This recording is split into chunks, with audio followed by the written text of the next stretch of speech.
Hello and welcome back to the Fracking Farmhouse, where I'm going to talk about the end of fracking. The end of fracking in the UK.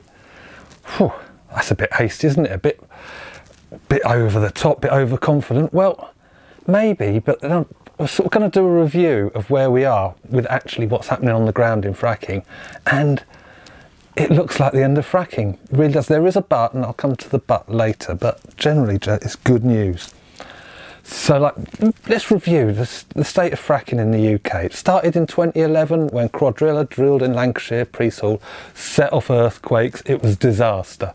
They packed up. One well, disaster. Then the industry sat down with the government to make sure that wouldn't happen again, and they devised a earthquake safety kit, a traffic light system. Anything over 0.5 seismicity, and they'll stop pumping the frack liquids in.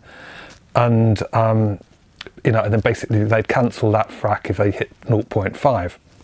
Okay, then we had KM8, Kirby in North Yorkshire, where they'd illegally drilled the hole to the shale, and then they got all the trucks in past the protesters, got everything ready to go, and then they failed the financial tests that Greg Clark put on them. We didn't learn anything about geology, but we learned that fracking companies are a bunch of cowboys, right? And so they took all the kit off site. That was a total failure. 2 wells, 2 fails. Then the big one, Preston New Road in Lancashire. And on the run up to Christmas, they finally started fracking there after years of building it. They finally got a frack going in November, and it set off earthquakes. It tripped the 0.5, and they had to keep stopping. Every time it went over 0.5, they had to stop. They had to stop pumping. They wanted to pump more to get more sand in the gaps, but they had to stop because of this 0.5. And finally, on the 14th of December, they had a earthquake of 1.5 fell at the surface. They've packed their kit up. They've left site. Disaster. Now, of course, they've turned around now and said, to that 0.5 that we agreed with the government, that thing that we all sat around and agreed was a good thing, well, that was obviously no good, and INEOS have chipped in. Over Christmas, they put a thing in the Times saying it just won't be viable at 0.5. And the industry is now saying, can't we make it 2, like in Canada? And then I noticed this article in Upstream, this is the industry's thing, about fracking causing earthquakes in Canada. See, in Canada, the limit's 2. You stop fracking once you hit 2 on the Richter scale. But they've shut the site down in British Columbia, Fort St John, because they had 3.4 and 4.5 earthquakes there. That is attributed directly to the fracking. Hold on, I hear you say, didn't you say the limit was 2? Yes, you have to stop fracking at 2, but you don't stop earthquakes at 2. The limit at Preston New Road was 0.5, but you had a 1.5 magnitude, and it's a logarithmic scale. I won't bore you in the maths, but 1.5 isn't 3 times 0.5 as it would be if it was a normal scale. It's logarithmic. It's a lot more than that. I'm not even going to guess. So a 3.4 and 4.5 earthquakes in Canada, when they've got the 2 cut off. So they stopped fracking at 2. They'd have had to have done, but it set off bigger earthquakes. So you would be insane in this country to change this 0.5 level. Even Claire Perry, not the brightest button in the box, jazz hands in a food bank, but even she can realise that this is politically unacceptable. When you bang on for years and years about gold standard regulation, and as soon as you get an earthquake, you say, oh, well, we must be allowed to do it. Our environmental standards are so tight that if there is a seismic tremor less than that brought around by the roller coaster on Blackpool seafront, that well process, well, he says, come on, it happens to be true, then that well will have to be paused, because I go back to the fact that we have the toughest environmental standards for oil and gas extraction in the world. I mean, a limit of 2 would have meant that this 1.5 earthquake that was felt at the surface in Blackpool, they'd have carried on pumping. They was, oh, it's only 1.5, let's keep ramming it down there, well, hey, we can still go a bit more. And then remember the next one would be, I'll tell you what, it wouldn't have been 2, And round here at Marsh Lane, we're a bit worried because all our houses are built on old mine workings. So, you know, you would be insane. You really would be, or seriously leveraged by the industry to change the 0.5. And with a 0.5 thing, fracking is dead in this country. Okay, so the end of fracking. Hold on, we got one more well came on over the Christmas period.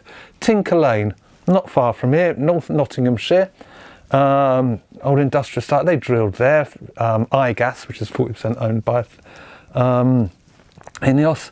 And then they announced that they didn't find the Bowland Shale.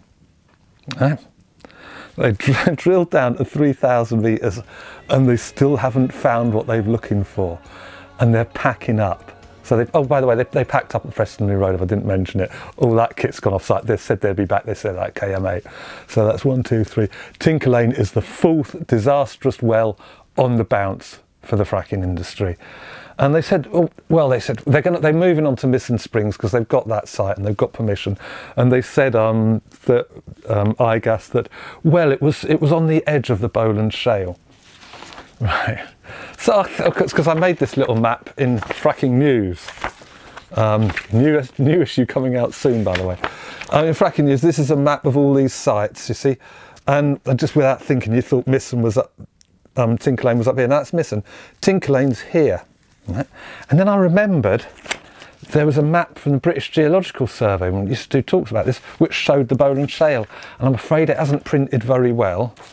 But this is the area of the Bowland Shale, and hopefully Mike can superimpose this a bit better. And you can see that the Tinker Lane is slap bang in the middle of where the British Geological Survey, that is our taxpayers' money doing surveys for the fossil fuel industry, says Tinker Lane is slap bang in the middle of the Bowland Shale. It's not at the edge. That's what they were looking for. They drilled there and couldn't find it. They're not very good, are they? So, I mean, they're going to go up to Missing, and then they'll fail there. And then that will be all 5 failures on the bounce. The question hanging over us here at Marsh Lane is, are INEOS going to drill in any of these? See, they do have planning permission for Marsh Lane. They have planning permission for Hart Hill, but they're having a judicial review about that, and if they fail that on the 25th of Jan, they'll have to go to public inquiry. They don't have planning permission for Woodsets, which is really close to Tinker Lane, by the way. What's the point? There's no Bowland Shale there, and they'd have to go to a public inquiry to get that. So INEOS are being very quiet, apart from saying it's not viable at 0.5.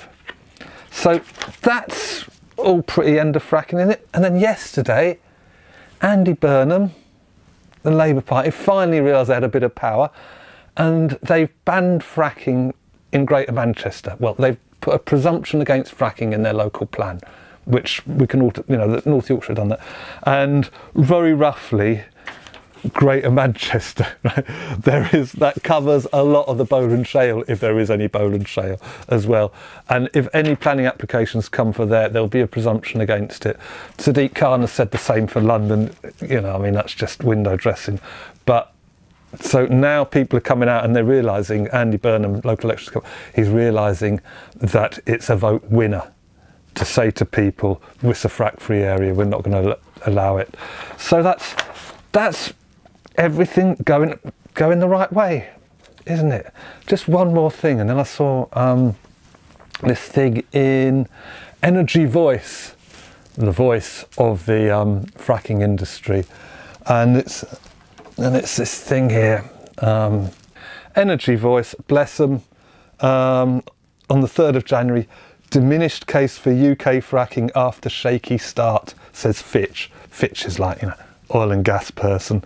And so, you know, it lists, you know, the seismic activity, the politics and all that.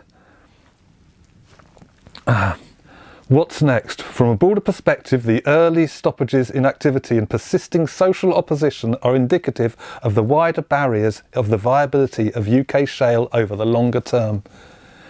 Even with fracking now taking place in the country very badly, The completion of the small drilling schedule will provide an extremely small proportion of the required activity to properly delineate and quantify the existing resource base in the UK. Right, they've got very little chance of finding out what's there. Consequently, a high volume of additional drilling will need to take place, the scope for which we believe to be shrinking. Right?